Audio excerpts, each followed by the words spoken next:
Hello ninth class. आपका fourth question ये है बेटा। हम ये बड़ा क्वेश्चन था अब करेंगे, पहले हमने नहीं किया था। आज का युग मशीनी युग व वैज्ञानिक युग है जिसमें मनुष्य स्वयं मशीन बनकर रह गया है। इसकी शारीरिक शक्ति खतरे में पड़ गई है। मनुष्य पर मानसिक तनाव और कई प्रकार की बीमारियों का संक्रमण बढ़ रहा है। मनुष्य को निरोग एवं स्वास्थ्य में शारीरिक शिक्षा महत्वपूर्ण भूमिका निभाती है। शारीरिक शिक्षा की महत्ता पर प्रकाश डालते हुए रूसो ने कहा है, शारीरिक शिक्षा शरीर का एक मजबूत ढांचा है जो मस्तिष्क के कार्यों को निश्चित तथा आसान करता है। वही है बेटा, मस्तिष्क से वही ढांचा है जो पहले शरीर के काम को करता है और मस्तिष्क के कार्यों को निश्चित करता है। शारीरिक शिक्षा एवं स्वास्थ्य के लिए लाभदायक है। नंबर 1 है अच्छा स्वास्थ्य। अच्छी जलवायु उपज नहीं है बल्कि यह एक अच्छी खुराक है। व्यक्तिगत स्वास्थ्य, उचित आराम, अनावश्यक चिंताओं से मुक्ति, रोग रहित जीवन। ये क्या है? ये शरीर को बिना कुछ खाए पिए मिलती है। आवश्यक डॉक्टरों की सहायता भी स्वास्थ्य को अच्छा रखने के लिए जरूरी है। बहुत ज़्यादा कसरत करना परंतु आवश्यक खुराक न खाना स्वास्थ्य के लिए हानिकारक होता है। मतलब ज़्यादा से ज़्यादा काम किए जाए, हम अगर खुराक ना लें तब भी वो गलत होता है। जो व्यक्ति खेलों में भाग लेते हैं उनका स्वास्थ्य ठीक रहता है। खेलों में भाग लेने शरीर की सारी क्रियाएँ प्रणालियाँ सही ढंग से काम करने लग जाती है। ये प्रणाली शरीर में थोड़ी सी कमी या बढ़ोतरी भी को भी सहन कर लेती है। इसलिए जरूरी है कि प्रत्येक व्यक्ति खेलों में आवश्यक भाग ले। आधुनिक युग में शारीरिक शिक्षा की महत्ता पर प्रकाश डालते हुए डॉक्टर राधाकृष्ण ने कहा था, मजबूत शारीरिक नींव के बिना कोई राष्ट्र महान नहीं बन सकता। मतलब एक जो बिल्कुल ये यंग जो नागरिक होता है बेटा, उसका स्वस्थ रहना जरूरी, तभी वो देश तरक्की करता है। सेकेंड बेटा आपका, राष्ट्रीय शिक्षा हानिकारक मनोवैज्ञानिक व्याधियों को कम करती है। मनोवैज्ञानिक व्याधि, मन की आबादी, ठीक है। आधुनिक संसार में व्यक्ति का ज़्यादा से काम दिमागी हो गया। जैसे प्रोफेसर, वैज्ञानिक, गणित शास्त्री, दार्शनिक आदि सारे व्यक्ति मानसिक कामों से जुड़े, मन के मतलब दिमागी कामों से। मानसिक काम में हमारे स्नायु संस्थान पर प्रभाव पड़ता है। इस दबाव को कम करने के लिए काम परिवर्तन लाता है। यह परिवर्तन मानसिक शांति पैदा करता है।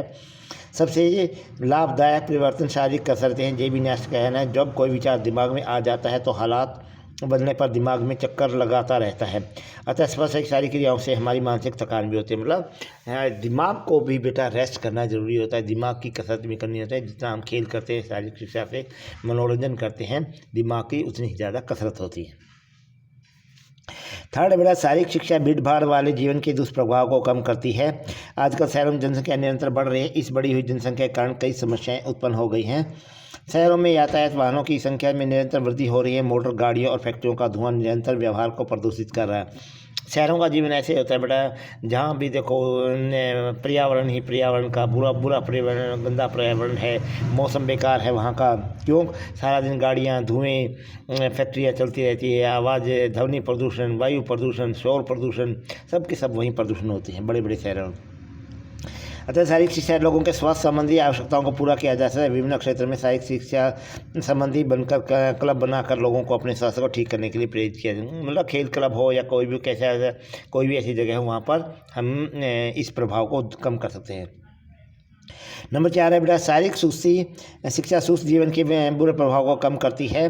आज का युग मशीनी युग है। दिनों में कुछ घंटों का काम हो जाता है जिसके कारण मनुष्य के पास काफ़ी समय बच जाता है जो गुजारना बहुत मुश्किल होता है। बिना काम के जीवन सुस्त और क्रिया रहित हो जाता है। ऐसे हालत में लोगों को दौड़ने कूदने के मौके देकर उनके स्वास्थ्य को ठीक रखा जा सकता है। जब तक व्यक्ति योजनाबद्ध तरीकों से और खेल की सारी क्रियाओं में भाग लेता तब तक वह अपने स्वास्थ्य को अधिक दिनों तक तंदुरुस्त नहीं रख पाएगा। नंबर 5 है बेटा, शारीरिक शिक्षा संपूर्ण व्यक्तित्व को बनाने में सहायता करती है। शारीरिक शिक्षा मनुष्य के संपूर्ण व्यक्तित्व को बढ़ोतरी करते ही यह बहुपक्षीय प्रगति कहती है। इसमें शरीर के प्रत्यक्ष पक्ष का विकास होता है जिसमें मनुष्य का संपूर्ण मतलब शरीर के सभी भागों का विकास होता है। नंबर 6 बेटा, शारीरिक शिक्षा मनोरंजन प्रदान करे। मनोरंजन जीवन का महत्वपूर्ण अंग है। मनोरंजन व्यक्ति को शारीरिक और मानसिक खुशी प्रदान करता है। इसमें व्यक्ति निजी प्रसन्नता और संतुष्टि के कारण अपनी इच्छा से भाग ले। शारीरिक शिक्षा और मनोरंजन में गहरा संबंध है। शारीरिक शिक्षा मनुष्य को कई प्रकार की क्रियाएं पैदा करती है जिसमें उसका मनोरंजन। बेटा जब हम खेल खेलते हैं, हाँ हुल्लड़ करते, खूब जोर जोर से शोर मचाते हैं, मतलब एक तो खेल खेलते हैं, एक इंजॉय लेते हैं, मनोरंजन करते हैं, तो दोनों चीज़ें हो जाती हैं। इसलिए कहा गया है कि दोनों का घनिष्ठ संबंध है।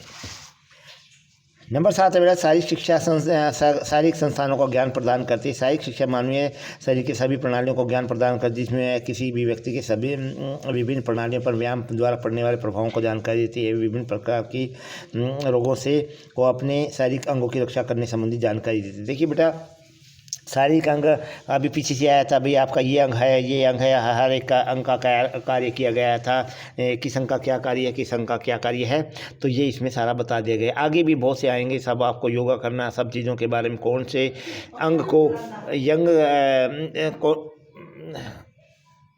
कौन से शरीर को कैसा वो करके योगा करके और कैसे स्वस्थ रखा जा सकता है। नंबर 8 है बेटा खाली समय का सही उपयोग। शारीरिक शिक्षा खाली समय के सही उपयोग में सहायक होती है। खाली समय में व्यक्ति शारीरिक क्रियाकलापों के द्वारा अच्छा कोई भी कार्य कर सकता है।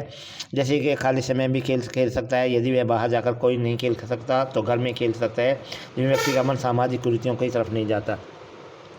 कोई भी होता है बेटा, खेल हो जाता है मतलब एक पढ़ाई के बाद या ड्यूटी से आने के बाद, कोई भी काम करने के बाद मनुष्य जब थोड़ा सा देर खाली रहता है तो उसके मन में बुरे बुरे विचार आते हैं, बुरे बुरे दिमाग में ऐसी ऐसी बातें आती हैं।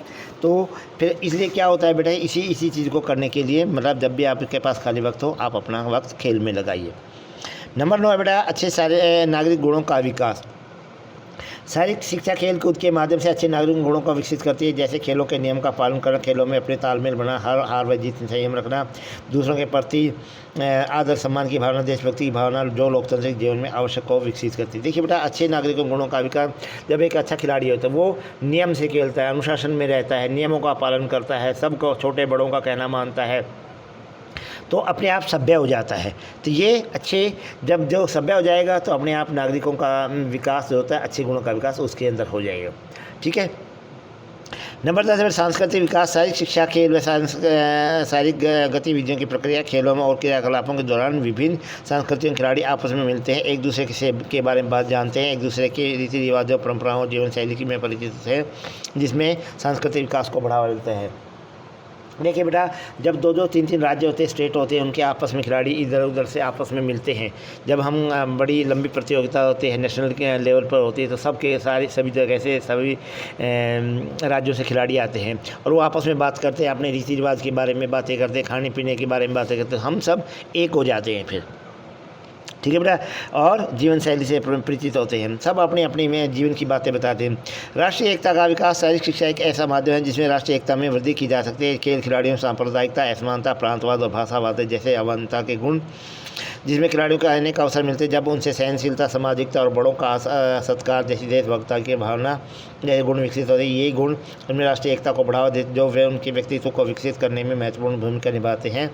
इस प्रकार खेल कूद में भाग लेने से मात्र तो राष्ट्रीय एकता की भावना को विकसित होती है। देखिए बेटा, जब हम एक कंट्री से दूसरे कंट्री के उसमें खेलते हैं, तो देखिए अलग अलग जगह से और सब जगह से सब के सब खिलाड़ी इकट्ठे होते हैं और सब जगह कोई गोरा होता है, कोई रंग काला होता है, कोई छोटा होता है, कोई बड़ा होता है, लेकिन जब इकट्ठे हो जाते हैं सब की एक ही पहचान होती है कि हम भारतीय हैं। ठीक है, वो किसी एक अपने स्टेट के लिए नहीं खेलते, कोई बिहार के लिए, हरियाणा के लिए या गुजरात के लिए नहीं, पूरे देश के लिए खेलते हैं और सब के सब एक हो जाते हैं। कैसे इकट्ठे होकर के सब मतलब अगली टीम को कैसे मात देते हैं, सब इकट्ठे हो जाते हैं, तो ये सब चीज़ें वहाँ पर उस वक्त खत्म हो जाती है। लास्ट है बेटा आपका शारीरिक शिक्षा और सामाजिक एकता। सामाजिक जीवन में कई तरह की विभिन्नताएं होती हैं, जैसे अलग अलग भाषा, अलग अलग संस्कृति, रंग रूप, अमीरी गरीबी, शक्तिशाली कमज़ोर आदि। इन भिन्नताओं के बावजूद मनुष्य को सामाजिक इकाई में रहना पड़ता है। शारीरिक शिक्षा में भिन्न भिन्न प्रकार के लोगों को एक स्थान पर इकट्ठा करती है, उनमें एकता व एक बद्धता लाती है। खेल में धर्म, जाति, श्रम, रिंग, क्षेत्र आदि के आधार पर किसी तरह का कोई भेदभाव नहीं किया जा सकता। इस तरह की शारीरिक शिक्षा कई ऐसे अवसर प्रदान करती है जिसमें सामाजिक एकता को बढ़ावा मिलता है, सामाजिक नैतिक व विकास में वृद्धि कर, जैसे एक दूसरे मिलकर रहना, एक दूसरे का सम्मान करना, दूसरों की आज्ञा का पालन करना, बड़ों का सम्मान करना, नियमों का पालन करना आदि।